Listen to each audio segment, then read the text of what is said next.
We look like a lively group here. I know everybody from this group understands what I mean if I say that this feels like Hollywood Squares. Yes. Yeah. And Milt, you are definitely George Goebel. I don't know if that's good or bad. Sneaky funny.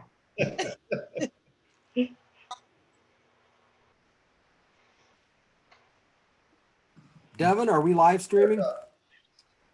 It says live on it. I'm getting in there right now. Just one moment. Thank you.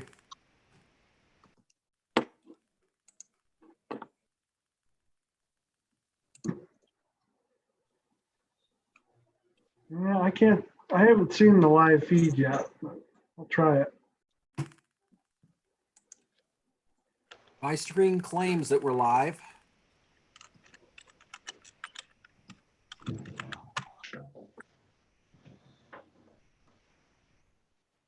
All I'm seeing is the upload of the meeting from the 13th of April.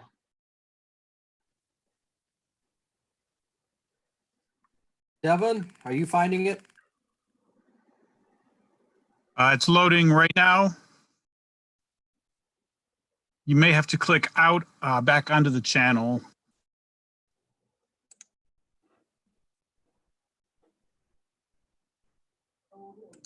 Yep, now it's up. Okay. Yes, we are streaming. Thank you very much, Devin. Devin, are you finding it? It's loading right now.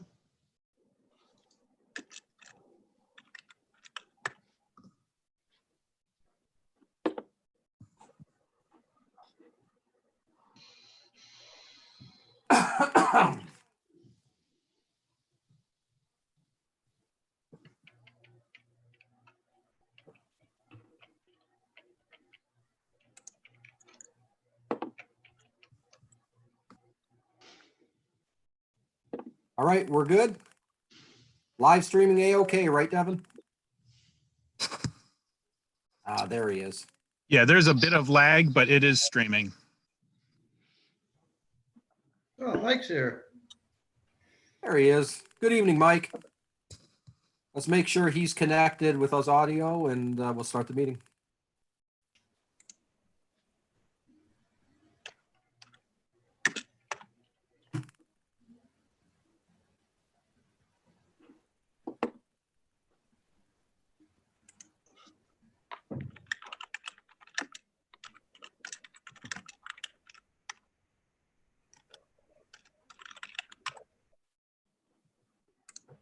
There it is. Hi, Mike. Mike, can you hear us?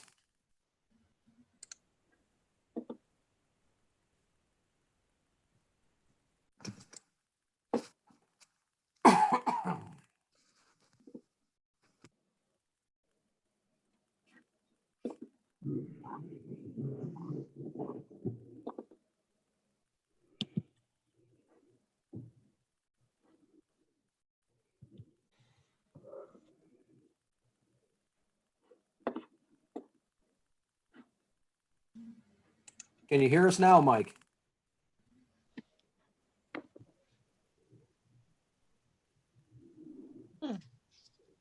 Doesn't appear that we can hear him.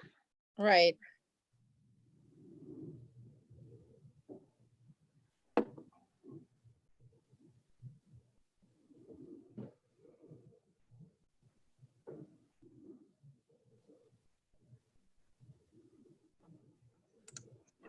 Can you hear us now, Mike?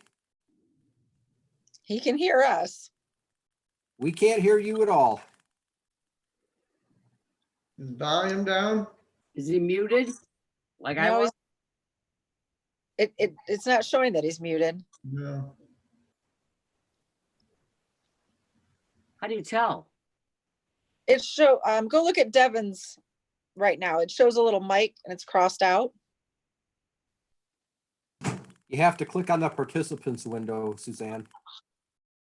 Oh, yeah.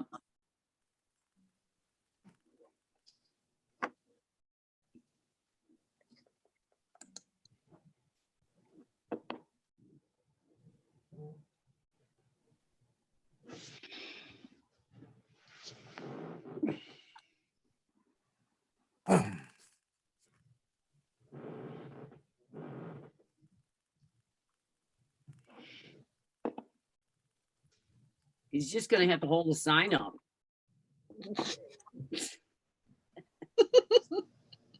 Smoke signals.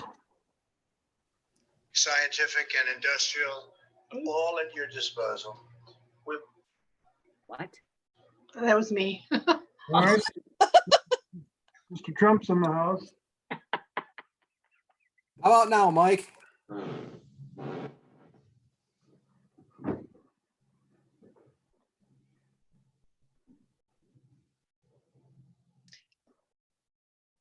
Can he call in on one of the numbers? That's what I was just thinking. Hey, Mike, can you hear us okay? He's calling in. Yeah, he's calling in.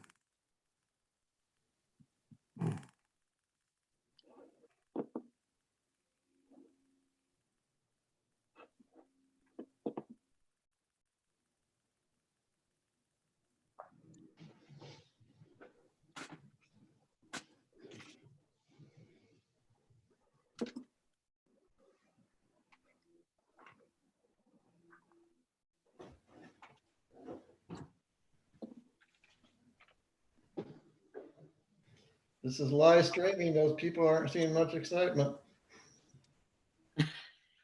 Is anybody watching, Devin? 21. Oh, 20 viewers.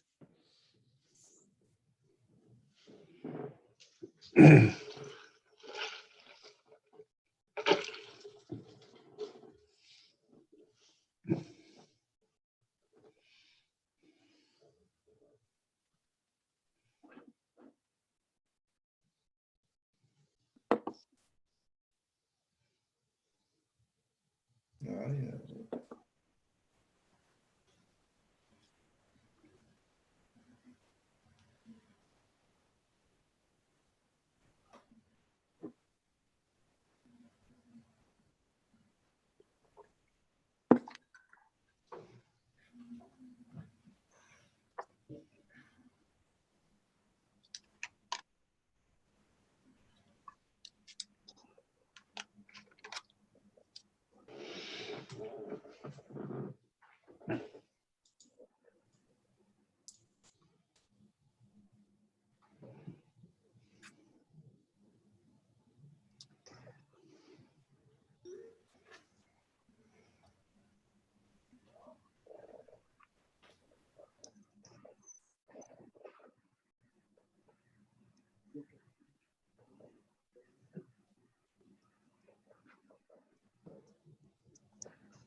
Jake almost busted in on the party. oh no. I could hear him yelling from out there. I thought I better intercept this one.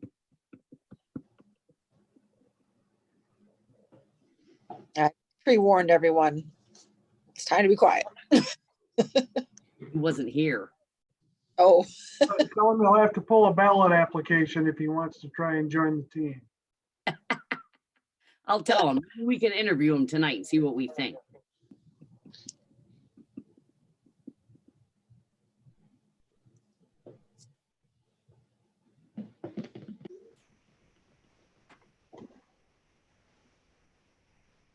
can you undo that mute, Kevin, from where you're at, or does he have to do that? Oh, he just ended. Can you there, Mike?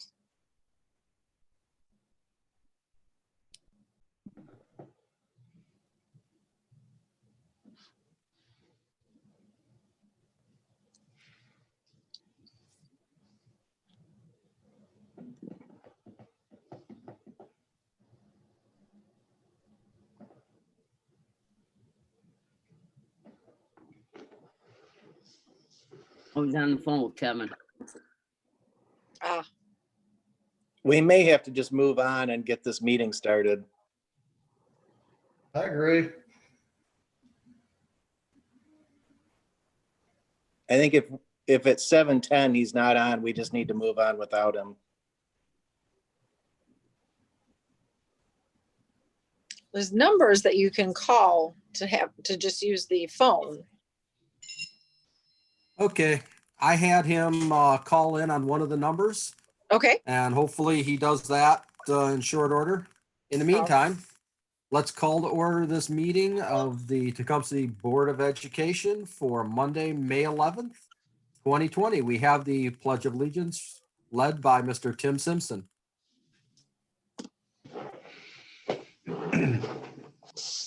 Flag up.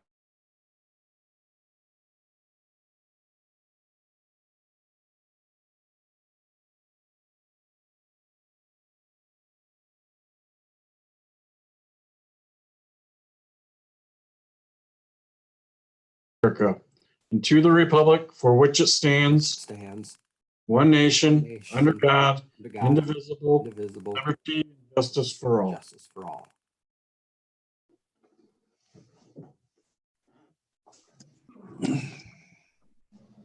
All right, first up, we have Mr. Hilderly with our good news for the meeting. We have a few things on the list. First of all, Teacher Appreciation Week was last week, as I know you're aware. And the district worked with the association to come up with a relatively unique way of marking the week. We felt that while teachers and school staff have been working hard and certainly deserve our recognition and appreciation, that in this unique situation, that also working hard at home to be teachers in this situation are many of our parents and families. So the association and the administration worked together to forego what would typically be a T-shirt or some sort of item to mark the event, and allocate that money to families. So we are currently sending out 100 $25 gift certificates to needy families in Tecumseh as identified by each building. We've shared a Google document so that they're, we can avoid redundancy. But just felt like that was a better way to use those funds, while not certainly undermining anybody's appreciation for what our staff have been doing and always do, but just marking the occasion a little differently, and appreciate the TEA's agreement with our perspective on that one. So that's good news. Food service. In March, we served almost 16,000 meals, 15,906 to be exact, from the time the executive order went in place until the end of March. And then April, the number was 47,143 meals that were served. And then, May, having just started, is a smaller number, but well over 60,000 meals provided by the district to this point. So very happy to announce those numbers. And then lastly, our athletic department is attempting in some way to replace some of the revenue that athletic programs would typically have in the spring and summer with a lot of the camps that they would provide for our student athletes. And by what they're doing is every Friday, having a drive-through drop-off of returnable cans. So that's available to anyone in the district or from outside the district. You can place those in garbage bags and drop those off at the storage building at the south end of the campus near the soccer field, and make those donations to the athletic department. And it'll be redistributed among the programs who, like I said, use the summertime as a way to supplement their fundraising. So those are the three good news items, and happy about all of those.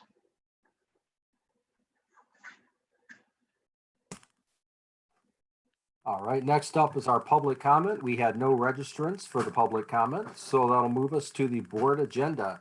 Do we have any revisions? If not, could we get a motion to approve the agenda as written, please? Kevin, I move to remove the action item that's on the agenda for this evening. We've always said that we're going to discuss items first before we take action, and this one kind of came out of nowhere, so. This, the item that Mr. Simpson's referring to is a resolution.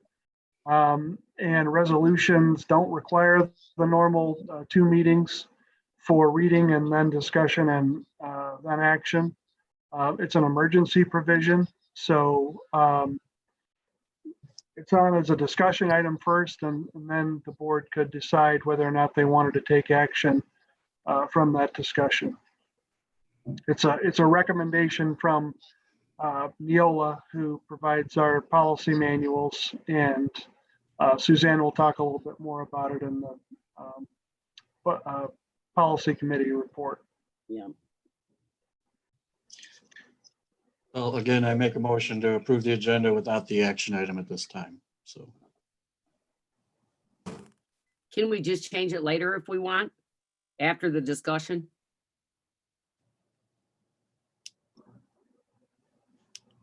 After the discussion, we can move to set it aside or table it until the next meeting. Or we can get an approval to, or we can get a second for Tim's motion, so we can discuss at this meeting and vote on it the next. Either one is appropriate.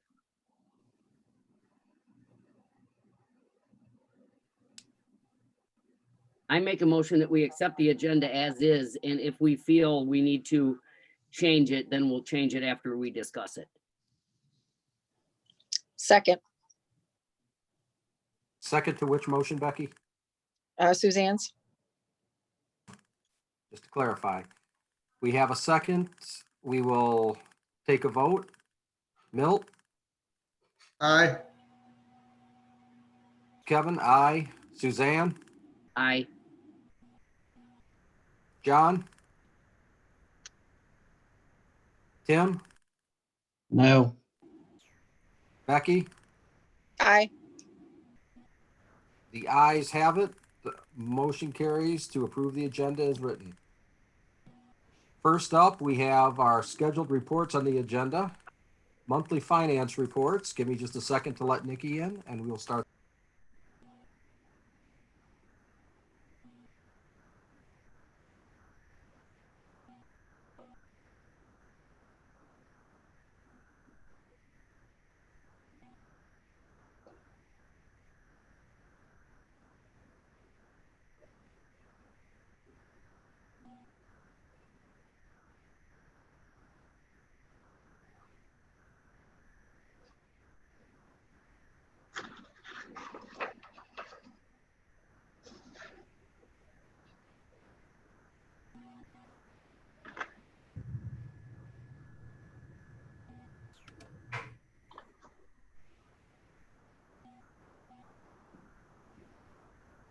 You guys hear me? Yep. Yep, welcome, Nikki. Thank you. I included in this meetings packet your normal monthly financial reports. This one had, it was quite a bit larger than your normal monthly reports. We had our bond payment this month. I don't know if you looked through there, but there was quite a few refunds, and we're going to be continuing to do those for field trips that parents had paid for. You guys hear me? Yep. Yep, welcome, Nikki. And I all kinds of included in things. this, So it's kind of a meetings packet your normal monthly financial reports.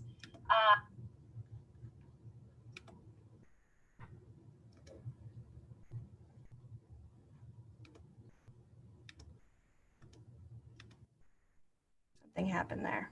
Okay. So I just wanted to ask if any of you had any questions first. on those.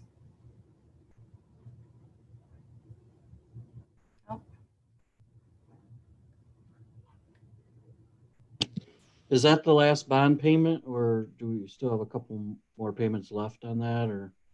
Well, our bond payment will reduce next year, but we still have bond payments until 2029. But it will reduce next year. Part of it falls off next year. Okay. Do you know how much it reduces by? I know it reduces by 2.7 mils, but I don't have a Okay. dollar amount. All right.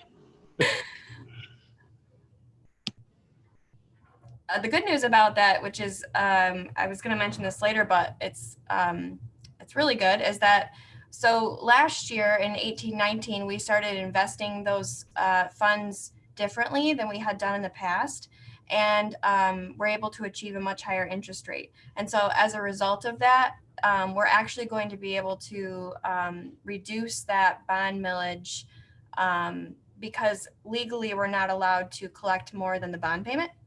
And the interest. So since we've been able to, create more from those funds specifically, we'll be able to reduce the millage even more than what we are obligated to do so.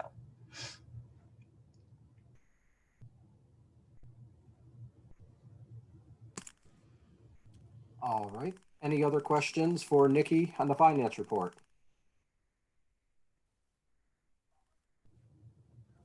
All right. Well, thank you very much, Nikki. It was a pleasure to see you. Thank you.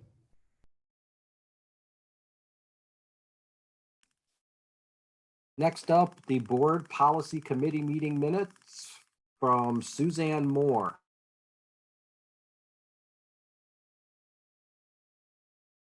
Oh, you unmuted me. Okay, basically, we reviewed two sections, and actually all the hard work was done, I think, by Mark from Neola, and with the COVID, they had time to really go through it thoroughly.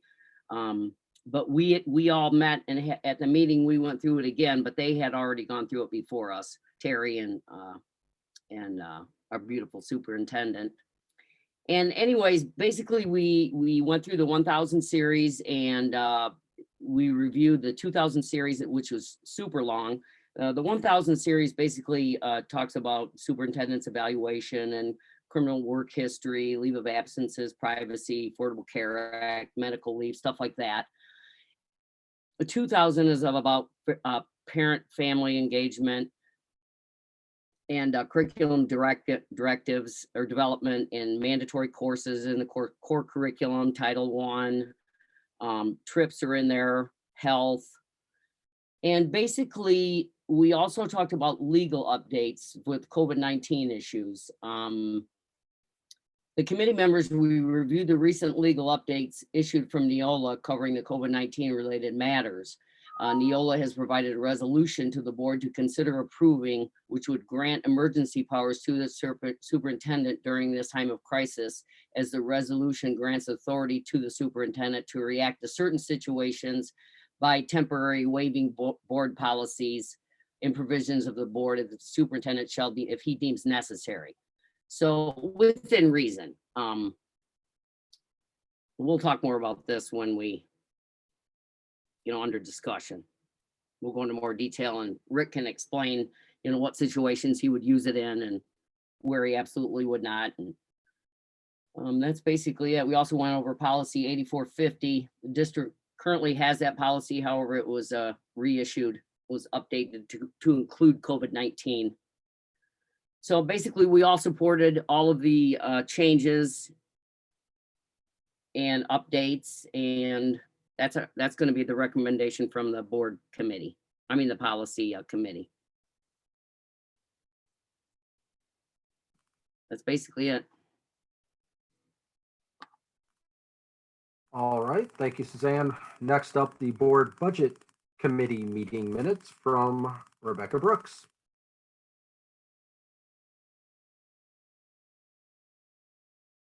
Hi there.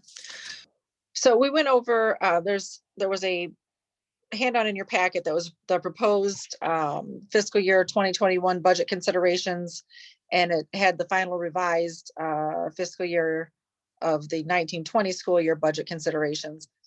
And if you take a look at that form, you'll see where there's some breakouts of what we were mostly concerned about is the bottom line next year, of course. The state's talking about some allowance reductions that could be pretty significant to our bottom line. There's even a possibility that they may ask for some money back from this year, which is a little unnerving, but apparently not unheard of. So that's kind of all in play right now. We don't have a lot of concrete information, which has been kind of a problem for many things that we're doing right now. One of the things that Nikki had broken out for us for the final revision is there was some well, it's savings, although it's unfortunate savings because we were not in session. We had some fuel savings, custodian supplies, snow removal, various things like that. So we did realize some more savings that actually will give us a better fund balance going into next year, which will be helpful since we don't know what we're going to get for our state allowance. There's a breakout on that sheet for you. If anybody has any questions, happy to answer. And I think that was kind of the bulk of it. We talked about maybe some contracts to renegotiate and look at to perhaps find some cost savings going forward.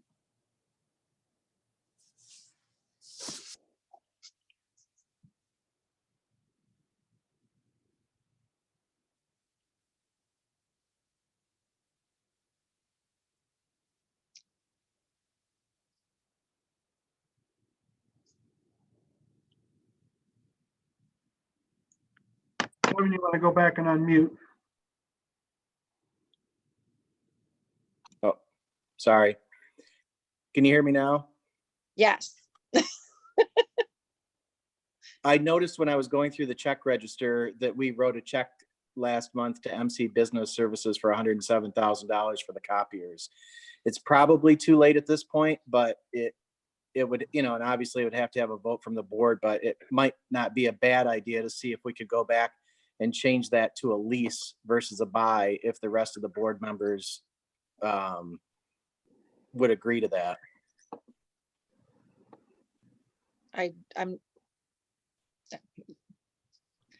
You're saying from Becky? the vote before?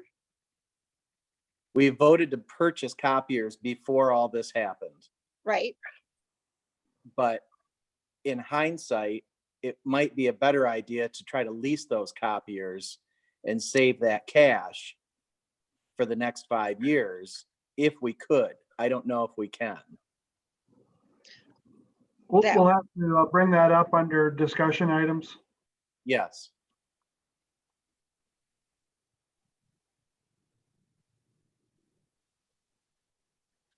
Can you hear me? Yes, there you are. Thank you very much. You tried. We are on to discussion items currently. I would like to put forth that, John, we can certainly discuss that topic, but that would require some fact finding from Nikki and Mr. Hilderly. Let's have them do that and put it on the agenda for the next meeting. Would that suffice? No problem. Thank you very much. Sorry to interrupt. Did you have any public comment on agenda items only? No, we did not have a public comment on agenda items only. No registrants. Okay. So the discussion item, I'm assuming I wasn't coming through earlier. The discussion item we are currently on is the review of board policies 1000, 2000, and policy number 8450. I'll open the floor for anyone who would like to begin discussion on that.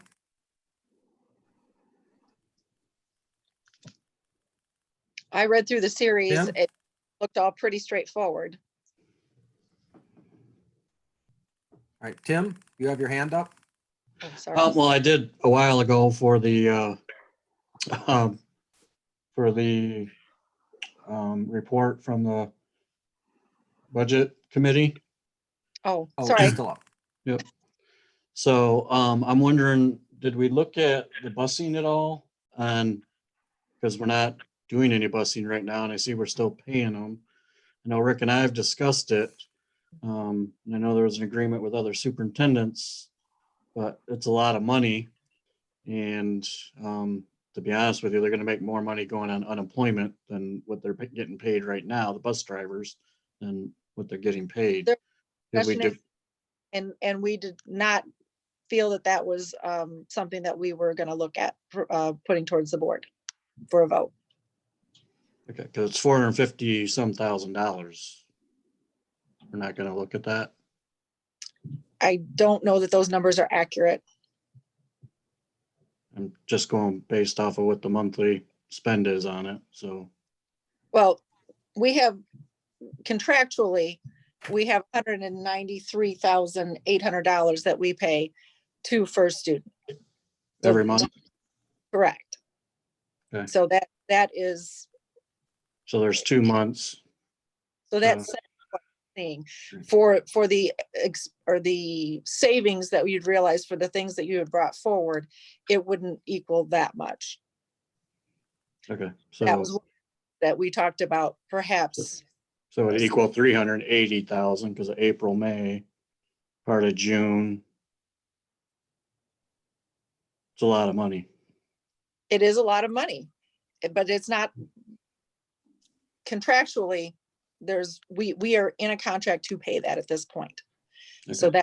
that would Can have we to be, share, can we share the contract with the rest of the board then? I'd like to see the contract. I thought it went out, but I will double check on that. Nope, I didn't get a copy of it. Nope. Terry, I think you were sharing that maybe. Could you send that to the entire board? Well, I had just sent the date that it expires. I didn't send the contract, but I will. Okay, so, and that was one of the things that we discussed that could be up for discussion, especially given the situation right now where we don't know if we're gonna need it or not. We know of what? How school is gonna look next year. Are we gonna need buses? Are we gonna need extra buses? We just Right. don't know at the moment. So it's hard to renegotiate a contract when you don't know what you're gonna need to ask for. So that's kind of where we were at. And one of the discussions in the budget committee was there were some errors that were found in billing that they brought to our attention. It was, their error, they brought it to our attention and gave us the credit. They've been operating in good faith. So we would like to continue that spirit of good faith.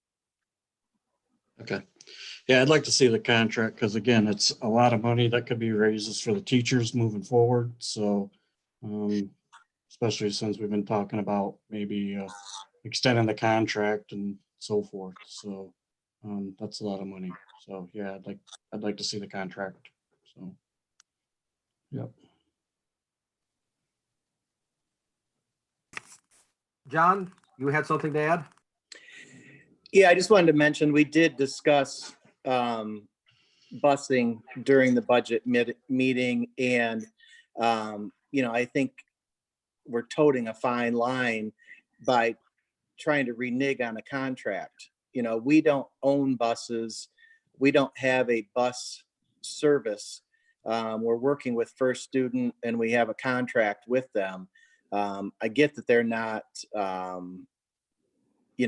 using buses, paying for that, but they still have all their overhead that they have to take care of. So I think that, what we talked about in the budget meeting was if the contract was going to be coming up soon, we could try to renegotiate it with some additional items in it to help protect us from things like this. But I don't think our current contract would allow us to just renege on it. And I don't think that would be a good business decision, especially considering this is our one and only bus provider. And we don't have the ability to bus students without them.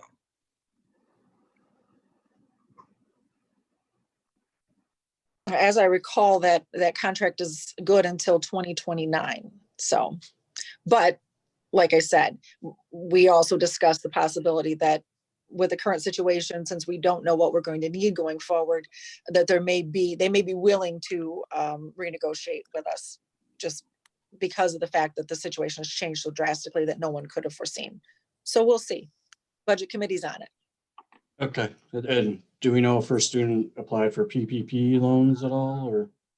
That wouldn't be something we would know yet. Nikki might have that information, but that was not brought up at the meeting. Okay. I've not just- had that conversation with Ben, but we can find that out pretty easily. Right. Well, I just think we need to be looking at these things moving forward, that that's a lot of money we're leaving out there. And if, we're not getting any service, but we're paying for it, that just doesn't make sense to me. So, but again, Terry will get the contract to us and we'll go from there. So.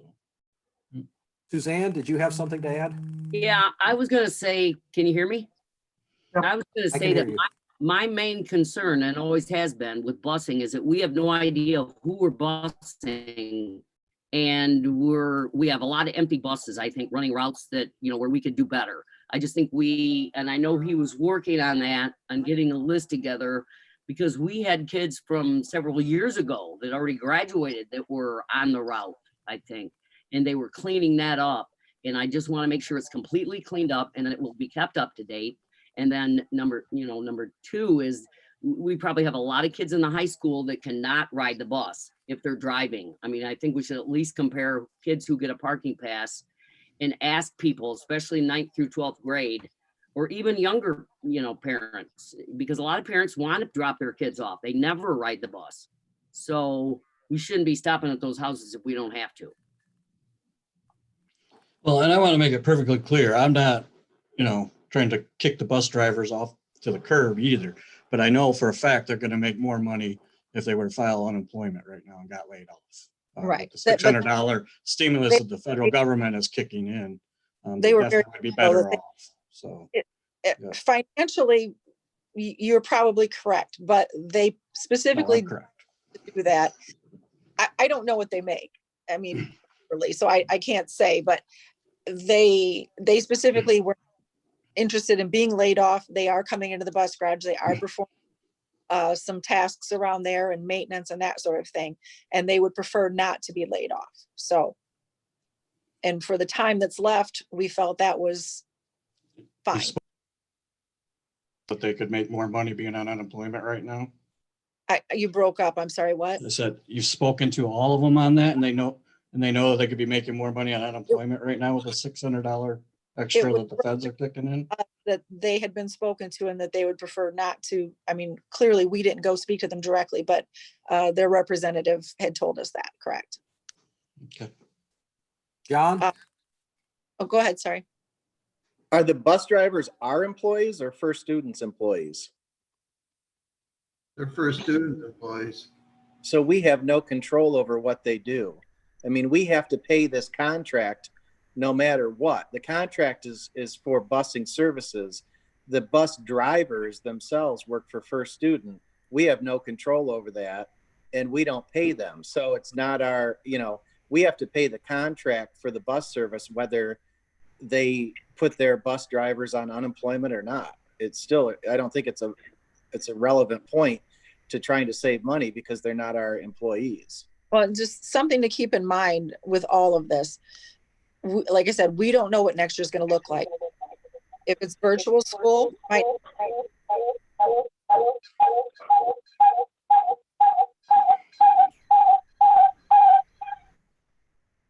tell you that was Mike.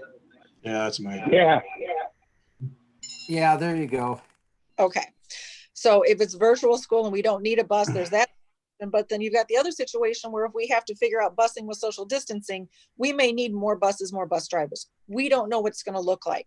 So we don't want to get in a situation where we've kind of already, created issues before we know what we're going to need. So that was kind of the position that we were coming from the budget committee. And All right, Suzanne, quick, sorry, go ahead. Go ahead, finish up. I'm going to go to Mike as soon as you're done. Okay, Suzanne, I was just going to tell you, I believe when we had our last update from the busing director, that he had said that the app that they'd put together did link up with our system and that our routes have been streamlined.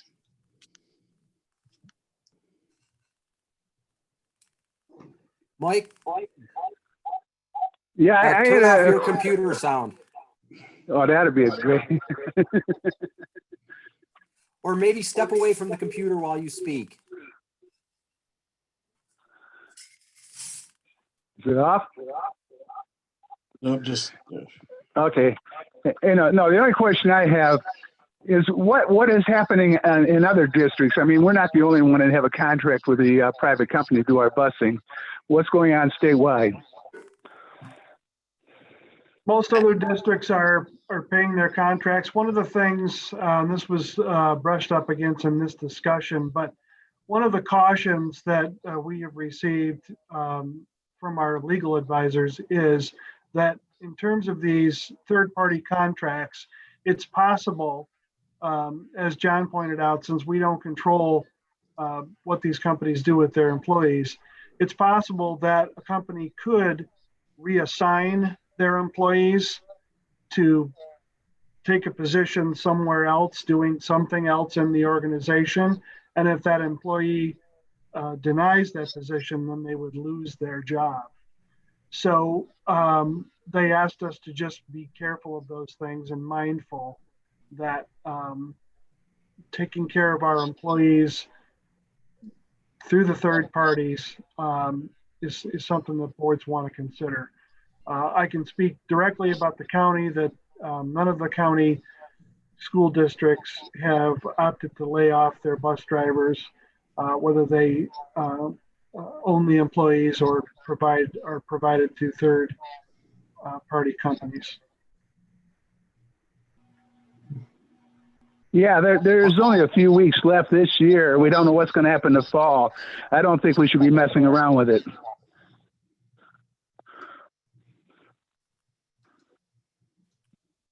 Hello? All right, we got that, Mike. All right. Did you have anything else to add? If not, I will mute you and you can jump back to your computer. Okay. Yeah, the other thing is the busing company for students. If they're getting money from that PPP loan, they have to bring their employees to work. they're paying them right now. Yeah, so they're basically double dipping. Right. Mhm. Yeah. Yep. And their employees would be better off to be laid off right now. They'd make more money. I mean, just fiscally, it makes sense. But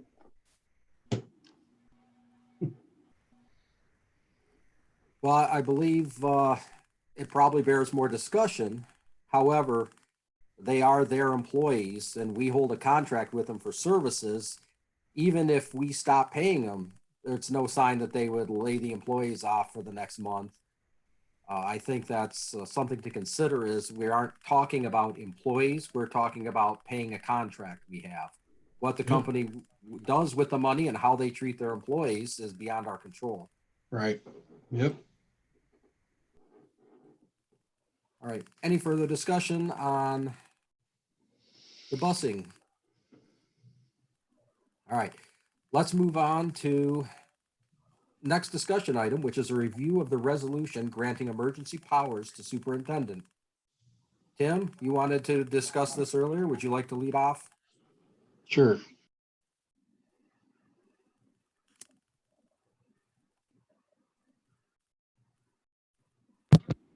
Nothing against Rick or anything here, but I think if we've learned anything, what's been going on with this COVID-19, especially at the state level here, is that you just don't give up your powers. And our job is to be the check and balance.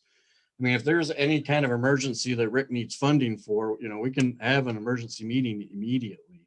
But this right here from Neola, essentially says Rick could do whatever he wants, doesn't, can change the bylaws or ignore them. And so I am definitely not for this at all. I get that we have this COVID-19 thing going on, but there is no emergency that is going to be that extreme that he's going to need these emergency powers. I just don't see it happening. I mean, if we were in school right now and a student showed up and, or got tested for COVID and they had it, then, Rick's going to call off school just like he would a snow day, and then get some people in there to clean. But even for that, if there's something that, $50,000 cleaning bill or something that he needs to get approved, we can have an emergency meeting right away to get that done. So I don't see where giving your superintendent emergency powers for this is proper. Because why are we here as a board then? I mean, why are we here? We're seeing it in Lansing. We don't have a check and balance there. We're seeing it in other states, and this is our job as board members. We're supposed to be the check and balance. So, and to just give emergency powers, I don't agree with it at all. So, And I understand what you're saying. I do personally, it's just this is our job. This is our job as a board, and to give up those powers as a board, it just can't be. I just can't vote for that. So that's our job. We're supposed to be the check and balance here. So, and we can say all day long that it's just for COVID and this and that, but it doesn't specifically spell that out in this order. No. at all. Yes, it It does. actually does. Comply. No. It says that we to comply with Order 2021 and Executive Order 2020-35. And it automatically orders. I understand. what you're- I do too. I understand what he's saying. Go ahead. And then why do it? Why do we need to do it? Tell me why. Give me one good reason why we need to do this. Okay, hang on a second. We're starting to talk over one another, and with the delay on the internet, it's pretty bad. So let's take this one at a time. John had his hand up, and then we'll move to Becky and then to Suzanne. All right? John? Well, there's a couple points I want to make. Number one, this is recommended by Neola. And I think that obviously they've scrubbed through it pretty good. I read through the document and I don't see where this document says Rick gets carte blanche powers. And at the end of the day, Rick works for the board and the board has the ability to remove him. So I don't foresee Rick doing anything that would put him in harm's way. And I don't see anything in this memorandum that gives Rick the power to supersede the board. Ultimately, the board is still the higher power here and makes the final decisions. This, I think, is more of a cuts the red tape. And there's a lot of board provisions and board bylaws in here that the school's not going to be able to follow just because of everything that's going on. And it goes through, the executive order 2020-35, suspending a lot of things about curriculum, graduation requirements, assessments, things like that. So if you read, I didn't read anything in this document that scared me that gives Rick more power than the board has.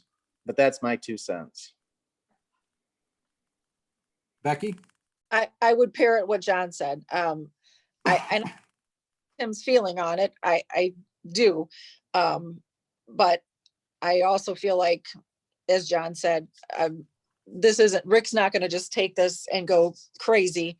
And if something comes up that we can't get the quorum together for whatever reason, he has the authority to take care of it. And I trust Rick to do that and do it well. That's why we hired him.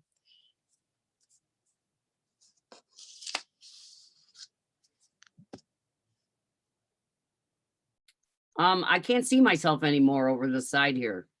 I wonder why. I can't hear. Okay, I guess I was just gonna agree with the other two, and I think it's more for, we probably have a bylaw that says, hey, if you don't have X amount of days of school, you can't graduate. He can issue diplomas. He can take care of the daily business that needs to be taken care of. I don't see it as any big major decisions that he would have to make. He's still going to come to us, and I certainly would appreciate it. And Rick can speak to this after I'm done, but I'm sure he'll tell us, anything that is a little out of the ordinary that maybe, goes, he has to relax this, regulation because of this reason, or, he gives us those updates. So if he would just keep us completely up to date, I would feel fine with it. But I do get what Tim's saying. That's all I got. My turn. Now, I just like to, Rick, if you could give us your opinion on this. I'm kind of comfortable with you getting this resolution passed for you. I'm done. Thanks, Bill. First, I would start by saying I'm equally comfortable with or without this resolution. And to Tim's point, I honestly can't right now think of a situation where these emergency powers might come into play. At the same time, I never saw this COVID shutdown coming either. So I do know that strange things happen. My process for implementing these extended powers would be to work with the board president to at least straw poll board members on issues before taking immediate action, but it could, under unforeseen circumstances, give the district mobility quickly if needed. So I guess the last thing I would say is this was provided by Neola, who we count on for our policy services. Their legal team has recommended it to districts who are customers of theirs. And just based on that, I believe that it's a positive thing. I'm not going to recommend or not recommend it to the board because it would be self-serving, I think, to do so. But that's my 2 cents in terms of using the powers in a specific way strategically. I think, that's just not who I am. All right, before we get back to John, I do have a question for you, Rick. Is there any limitation to the state of emergency powers you already have in our policies and bylaws? I'm aware that you have some that allow you to address the needs of the district without board consent in a state of emergency, which we are in right now. Mm-hmm. This doesn't grant you any more power than that you already have, correct? I don't believe so. I don't know how up to date that emergency power provision is because we haven't reviewed that portion of policy yet. But I don't see that this is just more specific to the executive orders that are in the resolution 2021 and 2035. It's very specific to those 2 orders. And that's the only difference that I see. And it does sunset when those orders sunset, correct? This is only valid with those orders and any extension of those orders, and it does sunset when those orders are extinguished, correct? Right.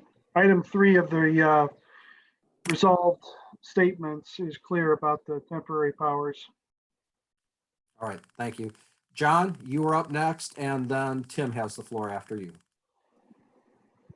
My only question was, if we didn't do this, would we have to discuss and vote on all these different little nuances that have to change that would be anytime we're out of compliance with the bylaws, would we have to have a resolution and a vote to, let those lapse for this year?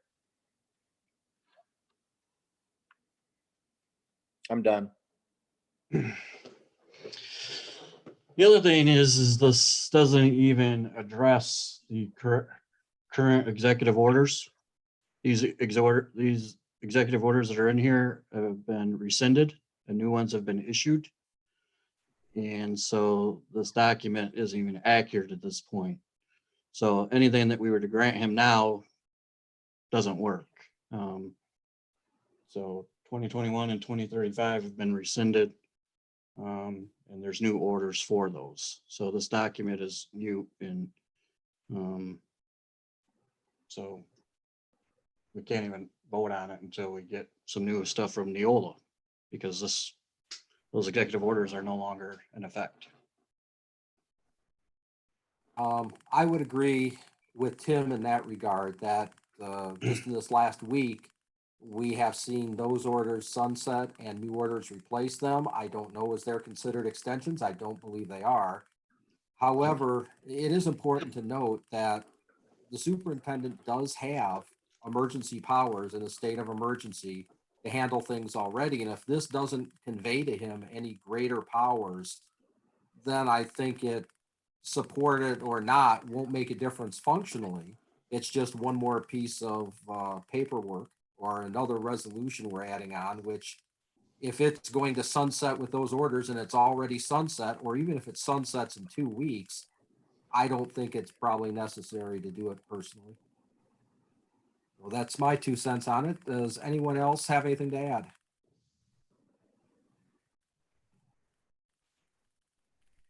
All right, then we are on to final budgets revisions for 2019 and 2020.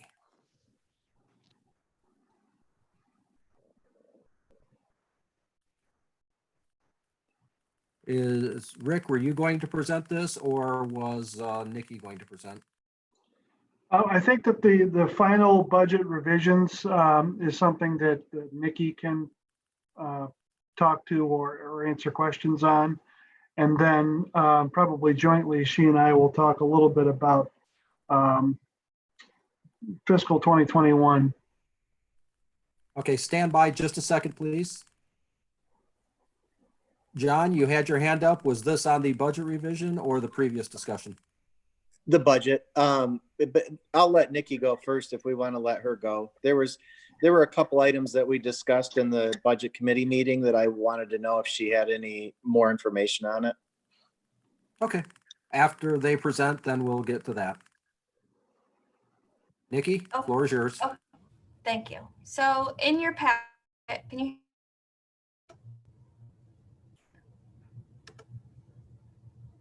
Can everyone hear me?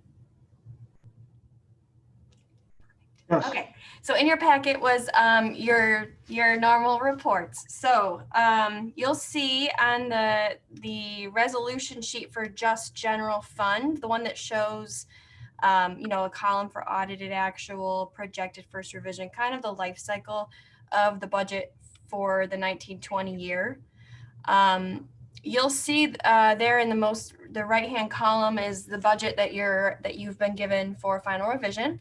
And if we start at the top, the gist of the changes here in revenue are, so the local services, the main areas where we lost revenue were in those programs that were self-sustaining and brought in their own revenue, such as tuition-based preschool. We did not collect tuition for half of March, April, May, June, before and after care.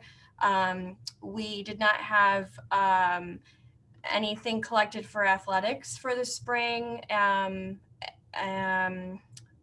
Little pockets of money that really added up to that loss, which was quite, $200,000, quite substantial. So that's the change to the local sources for revenue.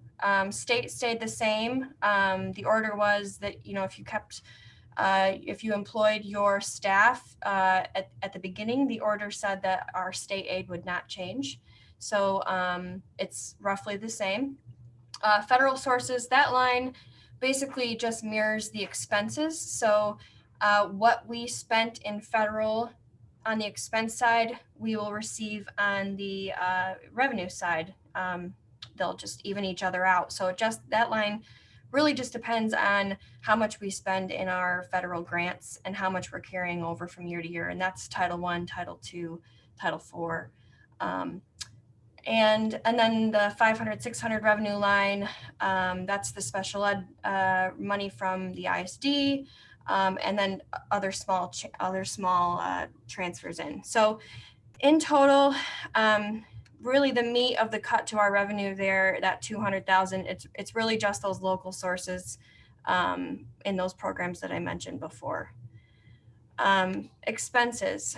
So all in all, we reduced our expenses primarily due to this quarantine by a little over $300,000, $350,000. And we really see a net benefit for us, unfortunately. I mean, it's good and bad. And that would leave us with a projected fund balance of that 4.425 number there. That is in a projected fund balance of 15.94%. What I do want to mention here is, as always, this is a very conservative budget, but I did add in full some grants that may or may not move at all. So for example, the school safety grant, that's I think it was close to $150,000 I have in this budget, and that's only if they can resume work in June. So if not, that's, you know, a substantial amount of money that we will not spend. Of course, that's a grant, so it's mirrored with the revenue, but I guess what I'm trying to say is that we will probably come underneath that. I mean, we have to by law, but I mean, we'll be in a much better position. Sorry, stuttering. Okay, so you also received, well, do you have any questions on the Fund 11 budget? No. I see no questions, Nikki. Go ahead, Okay. proceed. In the detail reports, there's a detail report for expenses and there's a detail report for revenue. To summarize those beyond Fund 11, the pool fund, which is also, as we know, the revenue there, the millage, but also just sustaining, you know, themselves, collecting their own revenue. So they took a hit to revenue there. However, they were already on track to spend less than they had anticipated. So they're actually projected to add to their fund balance a little over $15,000 if all goes according to plan. So that is good news. Fund 25, food service, we kept them on as we did for first student. We are paying the full Aramark bill just as we are for first student. And so since they are not collecting for those, for their sales like they would normally be, they are going to dip into fund equity. They're self-sustaining and they have a healthy fund equity. So I think it was 110,000, around 110,000 last year and fund equity. So they will be okay, but we will be dipping into fund equity for food service. And then debt service, like I mentioned before, that's Fund 35.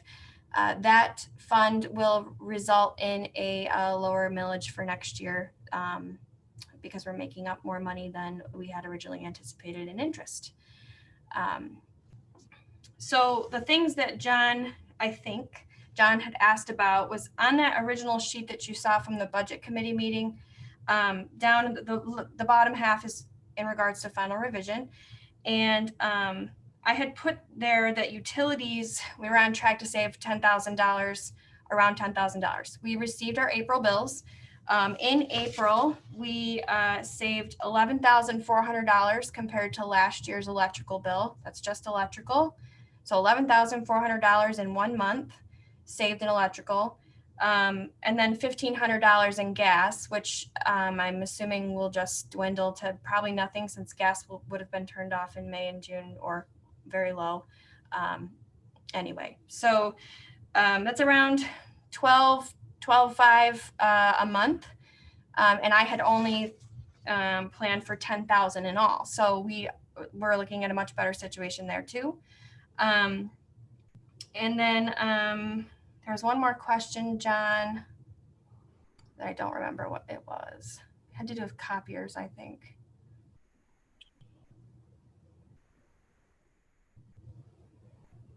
John, what was the other question you had? Can you unmute? Okay, you didn't. I was trying to unmute myself. There were a couple.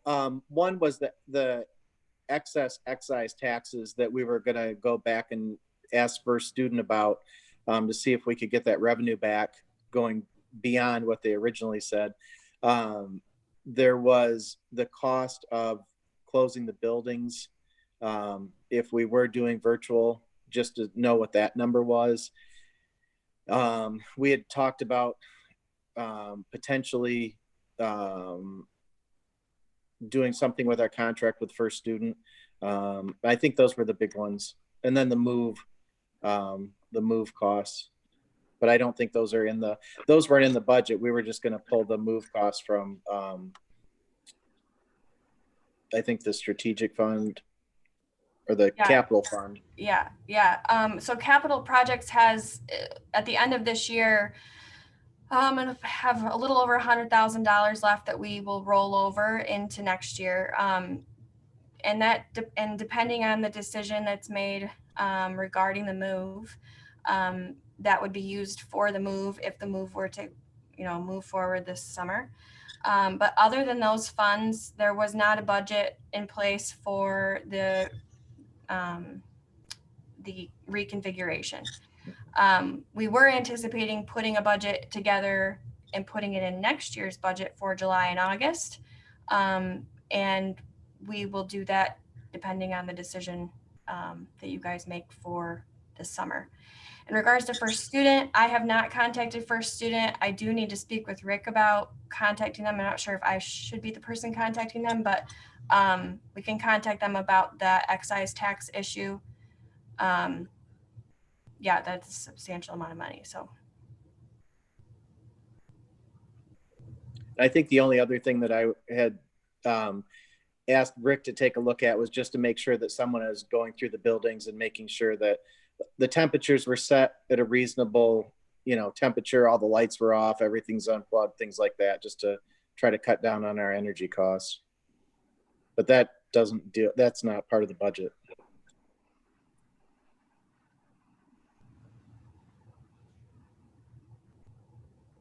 okay, that's all I have for All right. final revision. All right. Any other questions for Nikki on final revision?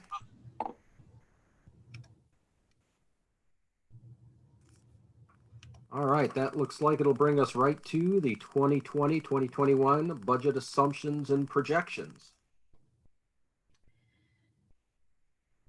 Well,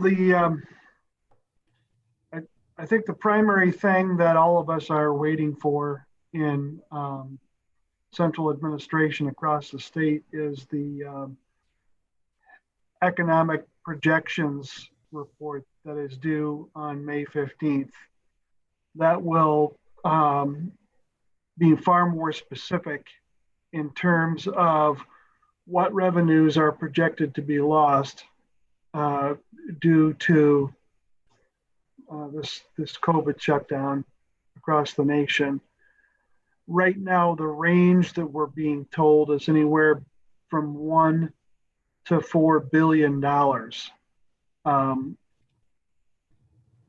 That's a large range. This projection on the 15th hopes to target that more specifically, so that folks like Nikki and myself can get to work on exactly what the results of those losses would be.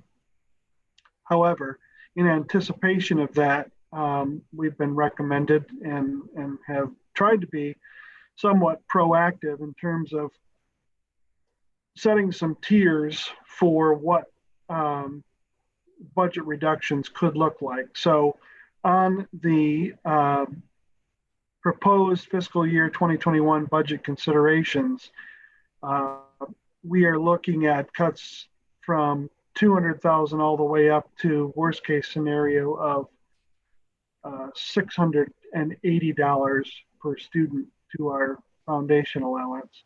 And then on that same table, the ultimate total dollar amount when you multiply that loss times the number of our students in the count ending this year. So you have a table that looks at what are the potential losses based on all of the different scenarios that we're being asked to consider. And then below that, you have a general itemized budget list by department and staffing groups, and how that would impact the budget next year. This isn't, I want to be clear about this. what I've given you is not a list of suggested cuts. This is a list of how much things cost us currently so that the board can begin to wrap their mind around how much each thing costs that we provide. We expect not only from that May 15th projections conference, but also as we go through the summer, we expect to have direction from the governor's office and the Department of Education on what sorts of things moving into next year should be in the budget and what might not need to be in the budget. We don't know exactly what being back to school is going to look like. So we don't know if the list that I've provided you here is comparable to what those expenses might be next year. But at least to start with, the board has a list of things to consider as of today and how much they cost. And then again, she's already mentioned that there are some savings in this year's budget as a result of not being on campus and not providing some of the services that will actually save us a little bit of money. And then the impact on the final ending fund equity that would improve a little bit over 1% from the projected. So all of those things have to begin to be considered in terms of what our ending financial position is for this year, what the potential loss in revenue would mean for next year, and then what do things cost and how would they impact our budgeting for next year. I don't think that there's going to be any change in the requirement for a balanced budget to be submitted by July 1st, but I do believe that many things will happen after July 1st that will have an impact both negatively and positively on whatever number that we come up with when we submit our first proposed budget for next year. So if you have any questions about items on that sheet, or if you're interested in having other information provided so that when we have further discussions, you have the information that you feel is necessary, you can submit those requests tonight or at any time communicate either with Kevin or myself, and Nikki and I will work on those numbers. Any questions on the budget assumptions and projections?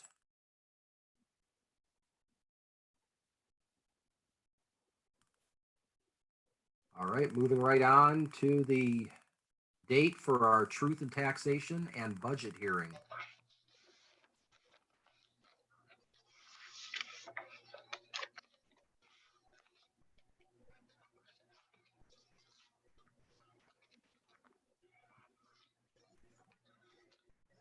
That's usually set in June, but I wasn't sure what the board's pleasure was, seeing how we don't know if we're having 1 or 2 meetings. It's just something to throw out there to start considering when Mr. Hilderly and Nikki might want to proceed with having that budget hearing. It has to be in June. That's why it's on there. Just consideration at this time. 1 meeting, 2 meetings. Moving the second meeting in June to the last Monday to give you more time. Those options. Rick and Nikki, I am assuming with all of the budget instability we're experiencing right now and the uncertainty from the state, it would be better to have this later in the month rather than earlier. Absolutely. All right. Board member discussion? We had, oh, sorry. Becky? We had talked about with the district reconfiguration, that projection, like drop dead date was June 1st. So we had talked about having our initial meeting to discuss that. I don't know if it makes a big difference, but I just wanted to remind you of that. Maybe we do need to do 2 meetings in June. Well, I think that our last meeting this month is, I don't have my calendar up, but I think that is right before that June 1st date. And by that time, we should certainly be able to bring ourselves to a decision a few days early. That's for sure. Me. Any other thoughts, comments, concerns? All right.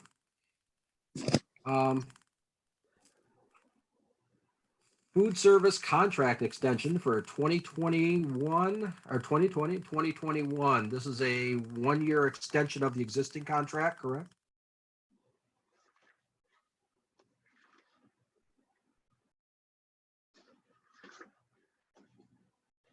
So this is being provided to show you what I will be submitting to MDE as far as the contract extension.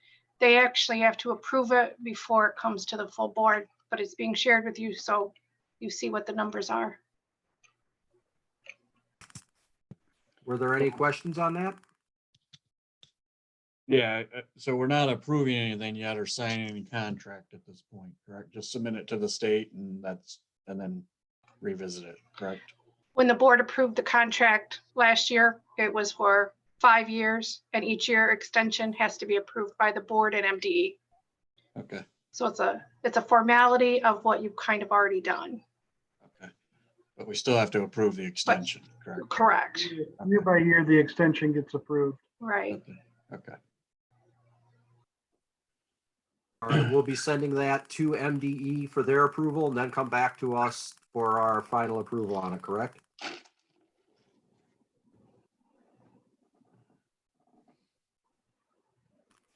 All right, next item up is the 2020-2021 LISD budget.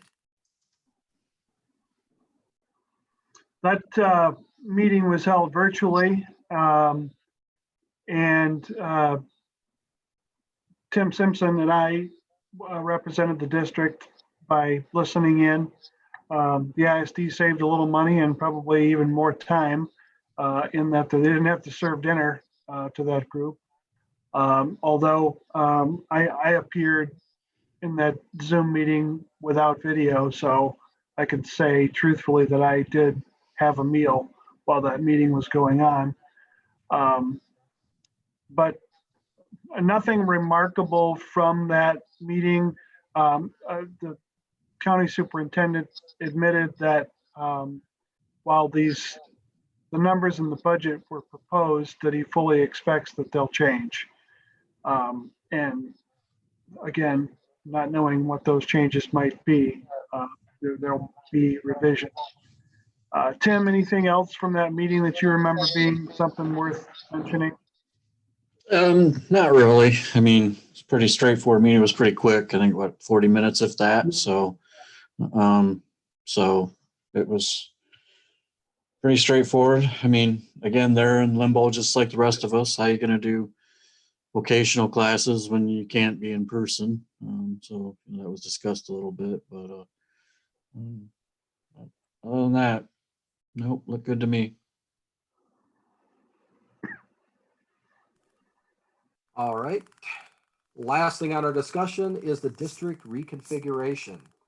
We're having this discussion because as of right now, we're moving forward with the intent of still doing our district reconfiguration that we voted on in December. However, the landscape, everything has changed. Landscape, finances, there's a lot of change that's happened since we made that vote. And there is a possibility that we may have to step back and reevaluate that. We don't have to make that decision until June 1st. That is the last date that we can make that decision and make the reconfiguration happen successfully and completely. There's certainly no sense in doing something poorly or incompletely. So we're opening the floor for any discussion or thoughts on the reconfiguration or possibly having to reevaluate the rate of reconfiguration at minimum. Now I'm going to apologize. While I was talking, 3 hands went up. So I will just pick them in the order they appear on my screen. And it looks like 4 with Suzanne. So Milt, you are up first. Okay, I can't see us moving forward with this reconfiguration. Just one, we don't know how many students we're going to have. We're going under a teacher contract, and we're looking at budget cuts from the state, which I highly doubt if we're going to have that by our budget timeline of June 30th. And chances are that won't come in until November when the state finalizes their budget, and it could be cut more. I think there's just too many uncertainties to go forward with this. The most important thing is we got to worry about is our students and our teachers.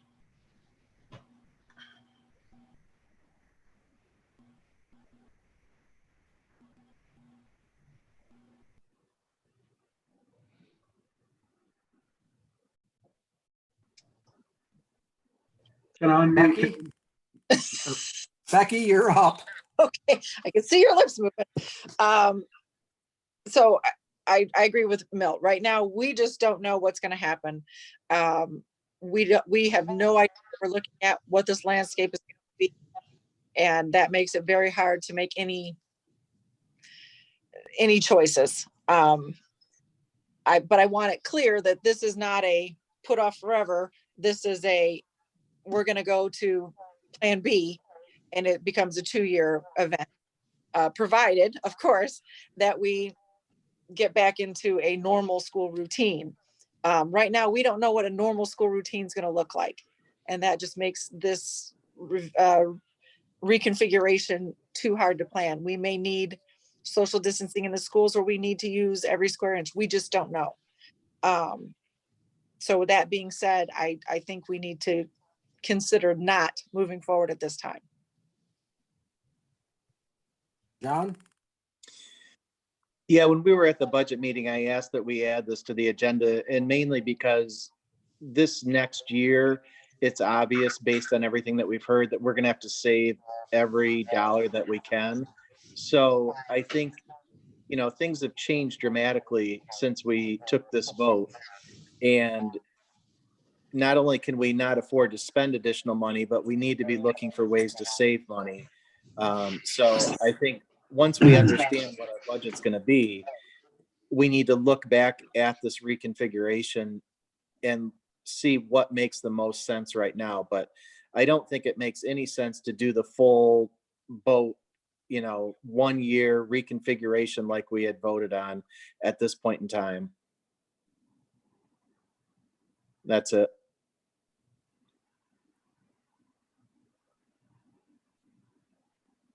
Suzanne, you're up.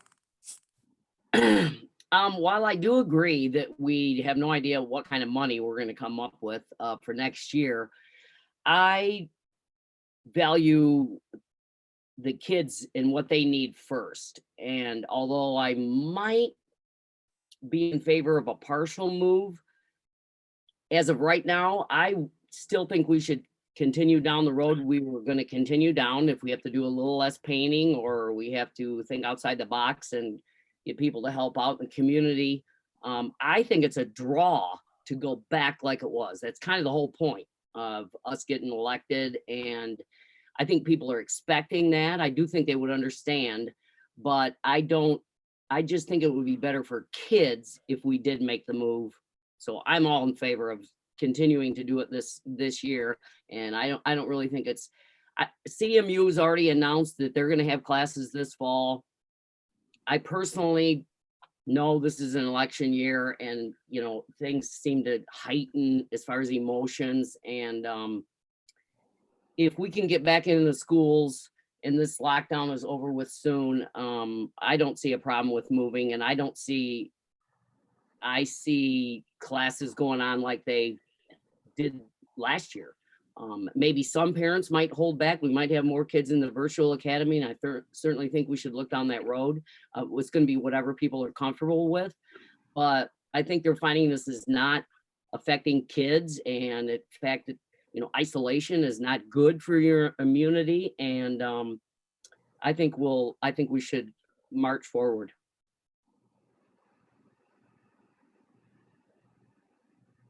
All right, Tim, you're up.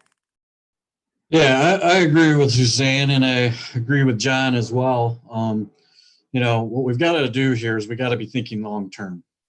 And long term is cutting cost. And one way to cut cost is by not having so many bus routes. We've discussed this numerous times.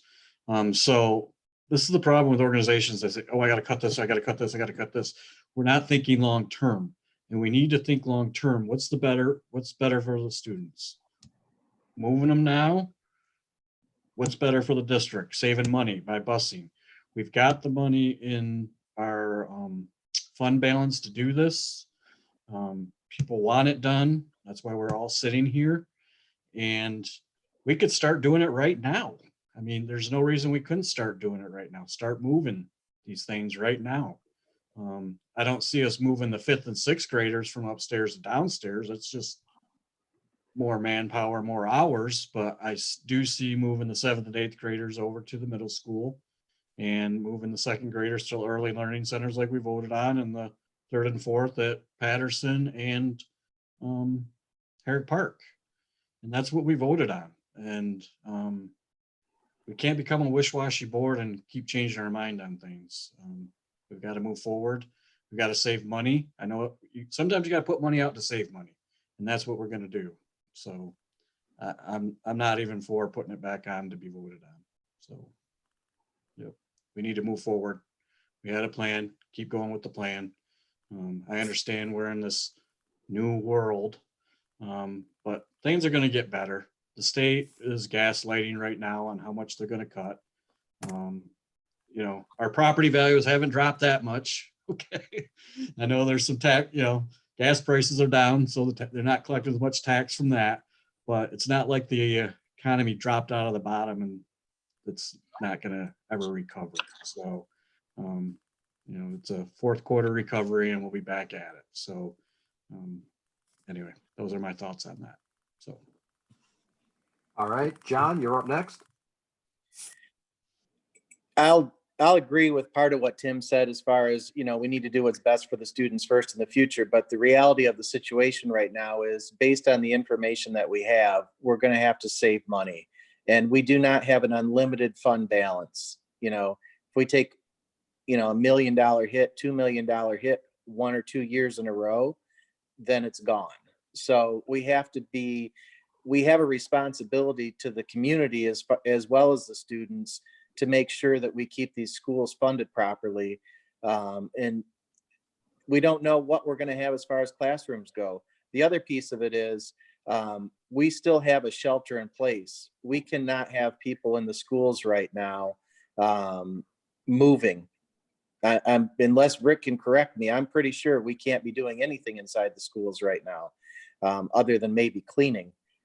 But it doesn't make any sense to spend unnecessary money this year. That's all I've got.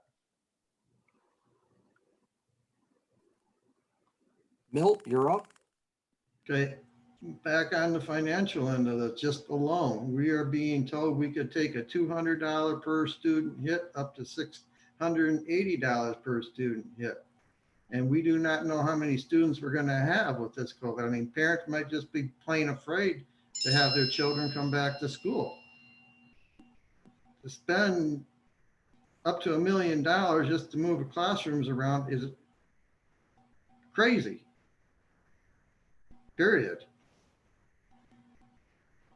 I'm done. Becky? I just agree with Milt on that one. We just don't know what we're getting into. As far as the busing, if we end up back in classes and we have to think about social distancing and buses, are we going to have 1 student per seat? You know, we may have to add more buses. So I can't say that we're going to be saving busing money by shortening routes at this point in time. There's too much we can't say to make those kind of projections. We just don't know. And as far as appearing as a wishy-washy board, this board was not voted in during a time of COVID-19. This is all new. So I don't feel that we're being wishy-washy. I mean, I was the one that voted for the restructure. And at this point, knowing what we know, I just don't think we can move forward with it. I don't think we can, I'm not, I'm not happy with the kids being segregated the way they are with the 7th and the 8th. And I don't really care for any of that, but I think this is more important to give it the year and figure out what we actually need with the current information that we have. When we made that vote, COVID-19 wasn't a factor. Now it is. So we need to look at the big picture.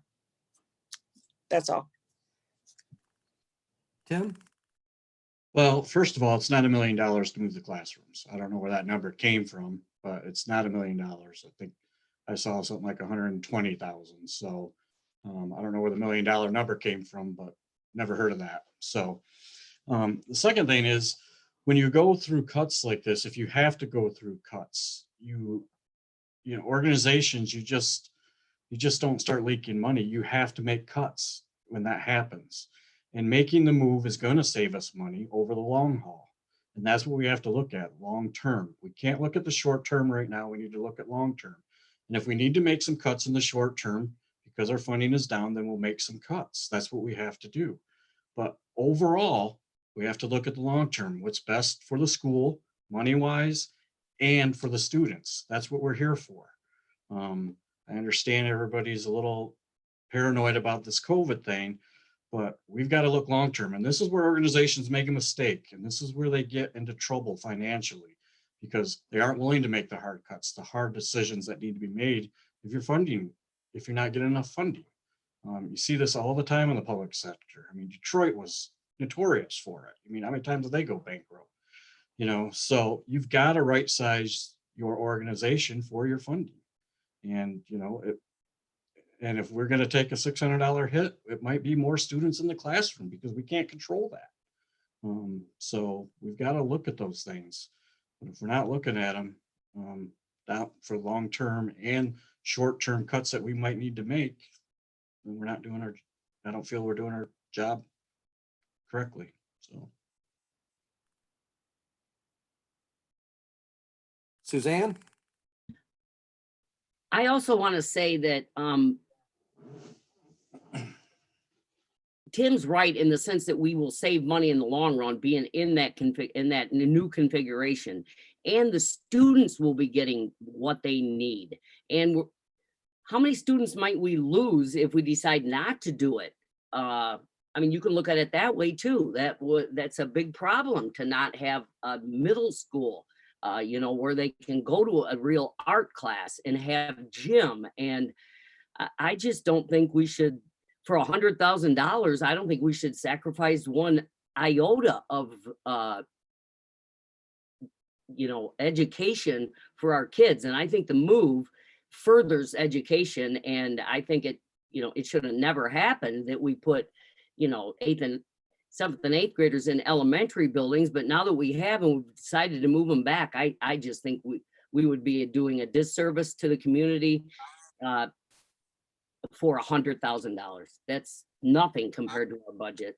And I totally agree with Tim that we need to make some hard cuts. And if that means less teachers or less programs or whatever, because of our funding, but I don't think we should assume the worst, but I think we should be ready to make cuts, but not when it comes to students and their learning.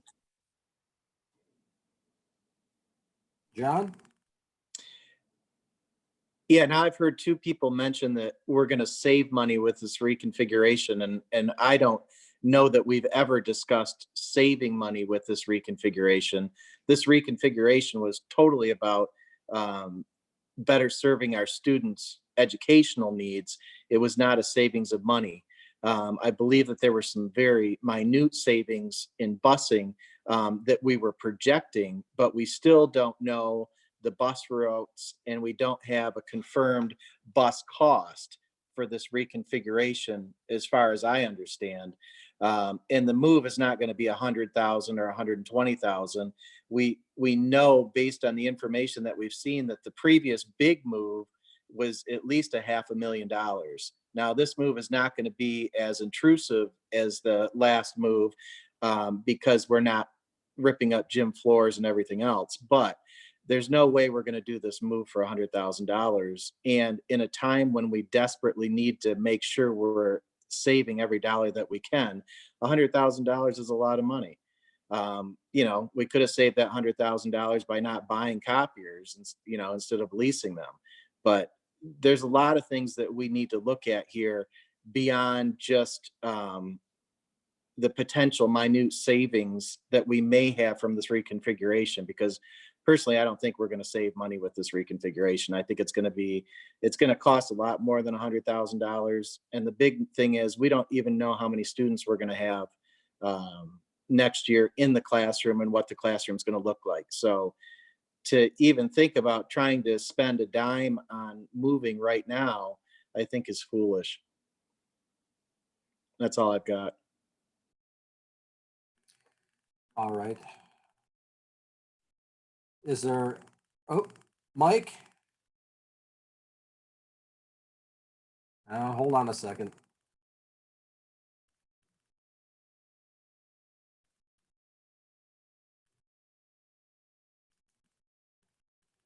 Okay, Mike. Okay. We weren't going to make a decision until the 1st of June anyway, when we're informed as what we're going to have to do. Given what's going on in Lansing, we may be in 1 or 2 more extensions, and it might not even be up to us. That's it. All right, that is a very good point. What I would like to add to this discussion, as soon as I mute Mike's phone, what I'd like to add to the discussion is the scope of our consideration should go beyond simply financial. Long-term, yeah, I think long-term, it's a benefit for our students and it's a benefit for the district's pocketbook. It might be a very small benefit to the pocketbook when it's all said and done, but thinking very long-term, I think it's more efficient and we're standing a good chance of saving some money. But beyond financial, operationally, with everything else that's going on right now, the deciding factor for me isn't going to be finances. It's going to be, what is Rick, what is the administration, what are the teachers, what is everybody tasked with over the summer? What is this going to look like going into fall? I don't think the state's going to make a decision on what next school year is going to look like until the 11th hour, which for us is too late. They're probably going to wait until the very last minute, barring a widespread pandemic outbreak, twice as bad as it is right now. They're going to wait until the last minute to make the decision that we're going back to school or we're not, which means our administration and all the employees are going to have to look towards starting school physically in the fall, while at the same time preparing to start school virtually. That's the big consideration for me, is what is the workload? Are they going to have the time resources and the people resources to get school prepared for both virtual and physical and get their reconfiguration done? That's something that I can't answer. That has to come from Rick and the administration staff. And that's something that is probably more important than the money, to be honest with you. Not saying that money isn't important, but the deciding factor in whether we have to back off the aggressiveness of this move, I think, depends on the resources we have beyond money. And with that, I see John, you have your hand up. Yeah, I agree with what you're saying. And I think that, you know, the other piece of this puzzle is Rick's resources and Rick himself. You know, Rick only has so many hours a day that he has to focus on different tasks right now. And with everything else going on, to try to add the task of moving, I think is not a good use of his time. I think that what you just said is exactly what Rick's energies need to be put into, along with the rest of the staff, is how do we prepare for a virtual classroom next year, and how do we create the best virtual classroom in the district? You know, if you want to be the strongest district, if you want to be the strongest school in the district right now, I think the focus is going to be going towards a virtual program. And as far as I understand, we definitely have the strongest virtual program in the county. I think we need to make sure that we have that up and running and prepared properly going into the fall versus worrying about classrooms. Because I think the virtual academy is going to be where we're going to see our most growth in our biggest retention area. And that's it. Suzanne?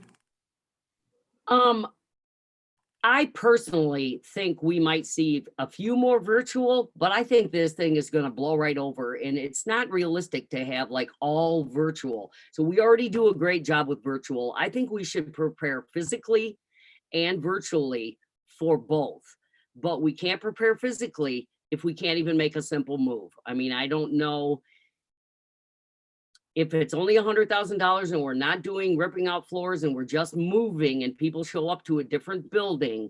And that's what's best for kids. And it's that inexpensive and the staff is okay with it. I mean, people already haven't worked since 2 months ago. People might be anxious to, you know, get in there and dig in, both virtually and, but to think that it's going to be just virtual is just absurd. I think that's just not going to happen. And it won't work. It's not the same. I mean, some virtual, all virtual, no. It's going to be a combination of the both, just like it is now. It might be heavier one way than the other, but I just think we have to have our eyes on the target and keep doing what's best for kids in all respects. That means cutting. That means, you know, making a move, but keeping it cheap. That means employing people to help, volunteers. That means, you know, looking virtually to do whatever we can do for whatever students want that route and be the best we can be there and attract students from every walk of life. And I can't even believe we're splitting hairs over a move that costs $100,000. Or even 150. Rick, you had something to add? Yeah. Obviously, you will eventually want to have a recommendation from me when you make this decision in 2 weeks. So I try to give you as much information on my updates as possible. But tonight I was really interested in hearing your thoughts and questions before giving some straightforward advice. So let me try to answer those questions, and then I will give you my advice on the subject. And I'll sort of put an asterisk by it in that in 2 weeks, there may be information that I don't have now that would potentially change my opinion. But to some of the smaller points, first of all, John mentioned you know, can people be in the building right now? The executive order talks about staff having access to the building specifically for the implementation of the continuity of learning plan. So we do have some staff who come and go from their classroom from time to time. But with the stay-at-home order and the specific language from the executive order, it would not be appropriate for me to direct staff to go to their classroom until those things expire for the purpose of packing and preparing for a move. Now, that alone does not disallow us from preparing for a move, because we had originally planned to have that packing and preparation done approximately the second week of June. So we could still make that happen. But I do believe that it's important to remember several other things related to the move, because as Tim mentioned, there's thinking long term, but I also have the need to look at the big picture. And there is certainly the cost of the move, and I'll just talk for a little bit about the budget stuff. There's the actual cost of moving things. Boxing it up, putting it on trucks, delivering it, unpacking it. So there's the material cost. There's the cost of potentially moving some of the playground equipment.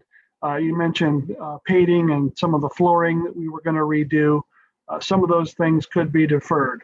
However, When we first devised this plan of reconfiguration, the program that you were being proposed was not a one-for-one program of what's in place now.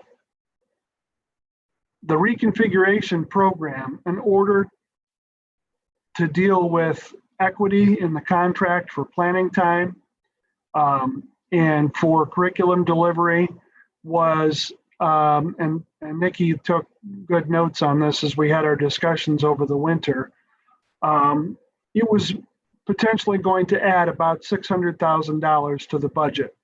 We were looking at the addition of 4 teaching staff, 1 administrator, and 1 counselor. At the time, we were being projected to increase revenue for next year by $700,000. So when you look at those potential tiers of what each cut might be, what that doesn't take into consideration is what we were already assuming we were going to get. So you would start with that number at 700,000, come down to 0, and then cut potentially another 1.8 million if the doomsday projections of $680 per student were in place. So while it's not $1 million, it's closer to $1 million than it is 100,000 to not only make the physical move, but put the program in place that I had presented to you and that you had promised our staff and students and families. I can tell you specifically today, I cannot put the program in place that was proposed to you last year based on the budget projections that we're seeing now. And therefore, just financially, I could not recommend to you that this move take place. We would not be able to implement the programming. We would not be able to put the configuration of the grade levels with the necessary supports, the classes that were supposed to be offered, and maintain equitable planning time throughout the district, which was part of the program that was promised. And then finally, there's what's best for kids. And that's the most important part of what I'm talking about. Right now, the staff should be on about week 8 of planning and preparing for these new classrooms, new buildings, new administration. By now, we probably should have already at least posted for, if not hired, the additional staff to be a part of those discussions. Certainly appointed a middle school assistant principal and a new counselor to be a part of those discussions. None of that has happened. We've not been able to get together to plan and prepare for the program that we want to put in place. And we're not going to be. Not if we have to also prepare for the different possibilities for how curriculum and instruction is going to look for next fall, whether it's completely off-site and online, whether it's a hybrid plan that involves some social distancing and split schedules, or a mix. We're not sure what those things are going to be, and therefore, I can't say that moving is the best thing for students. I do know this. I know that it makes sense to have second grade stay at the ELCs next year, because for their social and emotional well-being, knowing that they don't have to leave their building, and we could roll some of their teachers forward, at least to begin the year if they're in an online environment, so that they can have some idea of normalcy in terms of how they're going to approach school. By now, we should have had first graders visit the new sites, or second grade kids visit the new sites, sixth grade kids visit the new site. And again, none of that is happening. We don't know when we're going to be able to allow that sort of thing to happen. So social, emotionally, educationally, financially, I, sitting here tonight, cannot recommend that the program that we promised the district when we made the decision to reconfigure in 1 year, I cannot recommend that the board move forward because I can definitely not put in place the program that was submitted to you when we made that decision. Ask me my opinion again in 2 weeks. It may move one way or the other based on new information. Certainly we'll have a better idea of what the financial projections are. But again, we had made some assumptions about what our income level was going to increase. And the program that we had planned to put in place was more expensive than the program that we have in place this year. And if we move forward with the move, we're going to have to deal with that.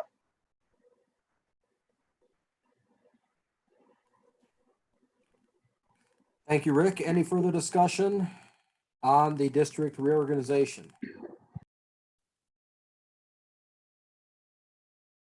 All right. Barring further discussion, we're on to our action items. Let's pause for just a second here. I want to make sure before we get to action items that all members are present. I seem to have lost Tim's feed.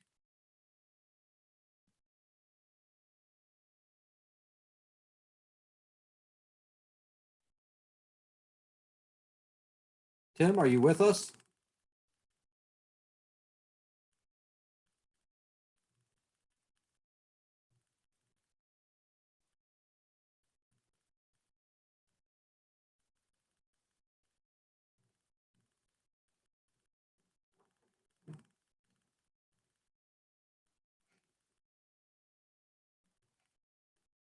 All right, hold on a sec.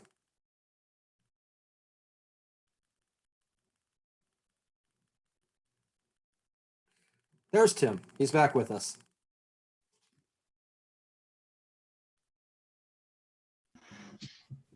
All right, everyone is unmuted. We are up to our action item, which is the resolution granting emergency powers to the superintendent presented to us by Neola.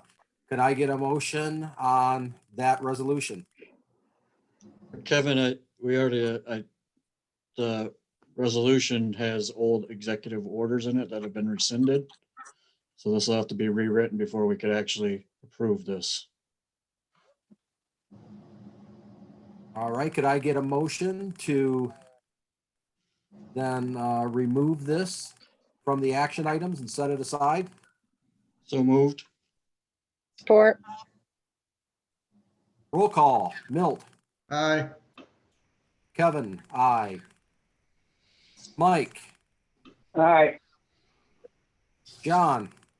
Aye. Suzanne. Aye. Becky. Aye. Tim. Aye. All right, the action item is set aside for future consideration after rewrite. Next on the agenda is the superintendent's report. Mr. Hilderly? Yeah, you have a couple of things that appear on your agenda. I want to add one more. I'll talk a little bit about the Building Futures Committee. Just add that bullet point to your agenda. First of all, the continuity of learning plan. I alluded to it earlier. It continues to move forward. We have made some subtle changes here and there. We were approached by music and art teachers, K4, asking if they could do some additional and supplemental programming for students. So they've worked out a plan where they're doing some of their own art and music presentations and Zoom sessions. We saw a high degree of engagement the first couple of weeks. As we move into week 4, especially at the lower levels, that's beginning to wane a little bit. You know, it's difficult for families because, you know, a second grade kid isn't going to log on to a classroom Zoom session on their own. A parent's going to have to sit there with them. So as people either go back to work or have added responsibilities, they're just not able to do those things. We've seen a little bit of an increase in the paper packet participation, so that's probably balanced with the people who've decided to maybe not engage electronically as much.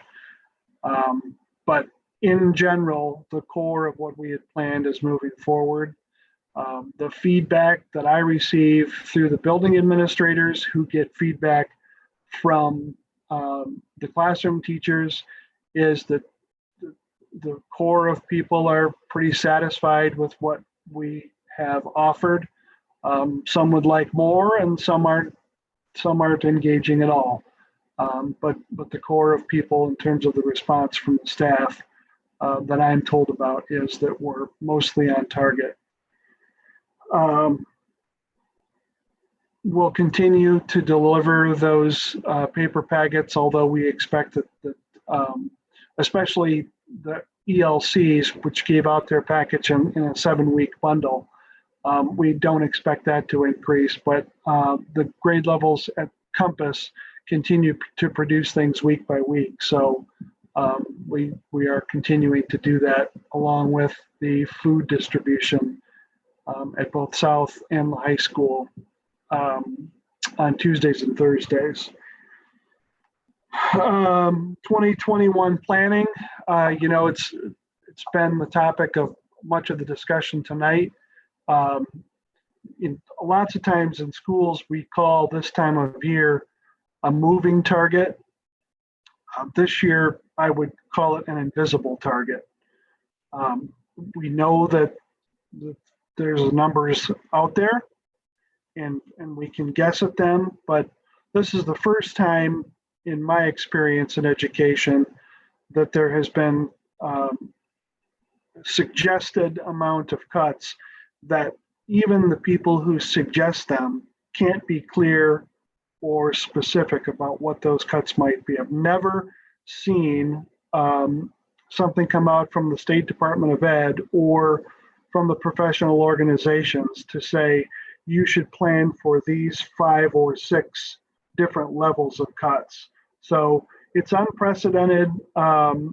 We try to work with each other in terms of superintendents, but most of the time when I have those conversations, we end up right back where we started, which is there's just so much that we don't know. So we are planning for lots of things that may not end up happening. We're planning for what things would look like in a virtual environment. We have a pretty good idea of what platform we would use moving into next year.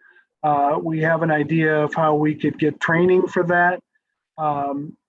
We're making plans for curriculum and what additions might need to take place for the full virtual environment. We're also making plans for an environment that might be hybrid, where kids are in small numbers, maybe different days of the week or different portions of a day. We've had those discussions. So we are theorizing lots of different ways in our planning, and we will eventually get to the point where we have some concrete plans for each of the possibilities, and all the while knowing that maybe 75% of our work will go untouched later on, and then we'll move forward with a particular plan when we're given more guidance. But we have to be prepared regardless, and knowing whether or not we're going to go forward with the reconfiguration is a piece to the puzzle for us for our planning. And so I appreciate the fact that John brought this forward as an agenda item to be discussed in May, so that we can either eliminate it or include that in our planning process. There are lots of moving parts, and again, it's not a target that we can see very well at this point, and the administrative team is working on a daily basis, meeting at least weekly to discuss all these things, and going to come up with as many solid plans as we can and implement what needs to be done when the time comes. And then lastly, the Building Futures Committee. We're continuing to plan and replan that. We're on our third revision of dates now that have come as a result of stay-at-home orders. So right now, we're looking at a kickoff date for that, the 2nd of June. And it's possible that first meeting could be in a virtual environment, but if we are able to work in a live session, we'll follow all the distancing and safety guidelines that are in place at that time, and we'll start that discussion in having some hopefully rich conversation about the facility needs for the district moving forward. There's a calendar that has been revised that I can have Terry share with you, but each time that a new date moves things back, we just work with our associates to adjust that schedule, and we communicate that to the members of the committee. So those are the three things that I wanted to update the board on, and if you have any questions, I'd be happy to answer them. Do we have any questions for Rick tonight? It looks like Tim. Hey, Rick, I got a call from a parent about an 8th grade parent wondering, are we doing pre-algebra now in high school? That was one of the classes being offered, because I don't remember that being offered last year. Pre-algebra for high school students? Yeah. It's a possibility that we may need to offer that. I'm not sure what the numbers would be. We had talked about possibly having one class carry forward for pre-algebra needs. Okay. All right. Is that because the math program wasn't working, or do you know what the particulars are on that? It's based on individual student need. So I haven't seen statistics that would say one way or the other why it is that there'd be a group that would be needing the pre-algebra retake.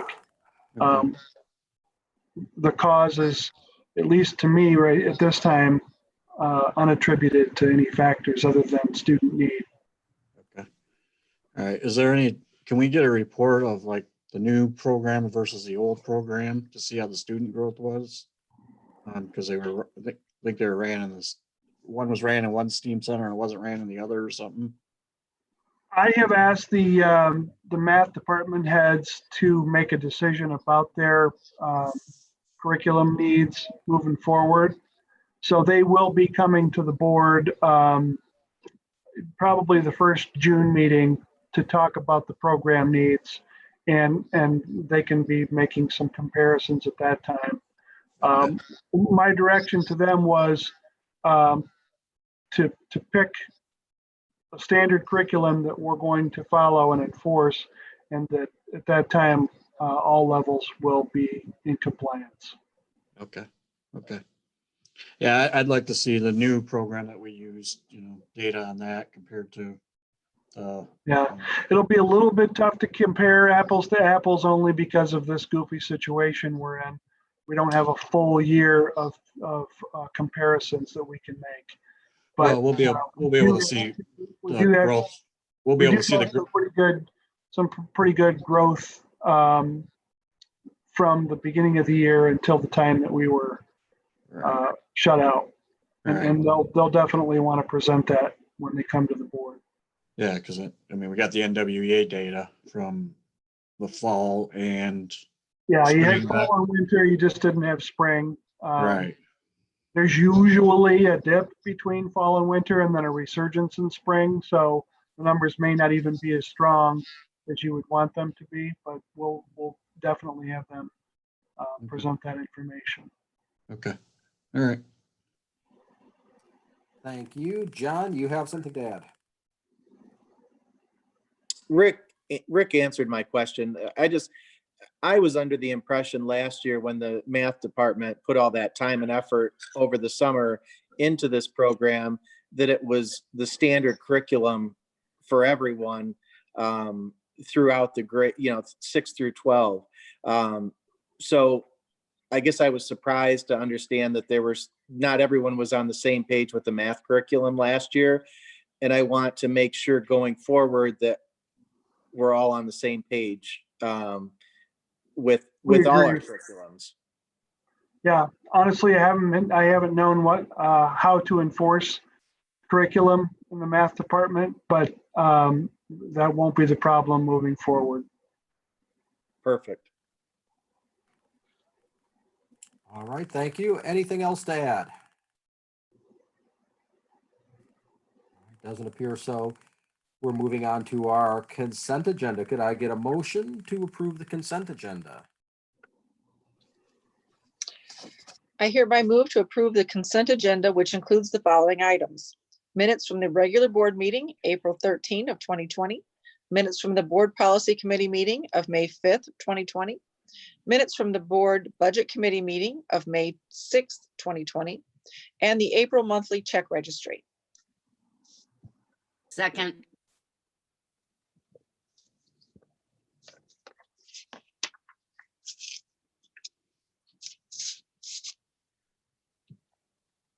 Apologies. Roll call. Milt?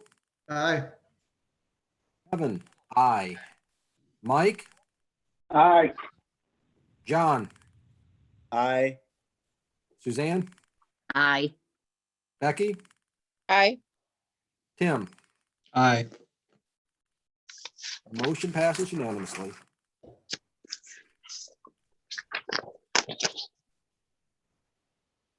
That brings us to items scheduled for the next agenda. Discussion items next time around will be Gatsby 84, some enthralling financial law. Action items will include board policies for the 1000, 2000 series and the date for truth and taxation and budget hearing. Also included will be the food service contract extension, the LISD budget, and the district reconfiguration decisions. That takes us to our closing. We have a second public comment. Let me verify. I did not have any registrants pop up for that. So we are on to board member comments and discussion. Any board member comments or discussion?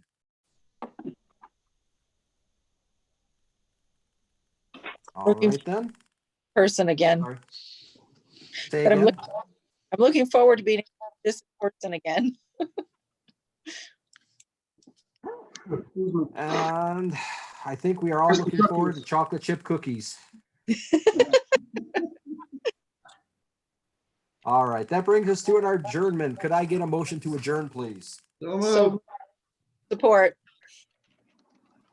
All in favor? Aye. Aye. Aye. Meeting is adjourned. Thank you all. Thanks, everyone. See ya. Aye. Thank you. Aye.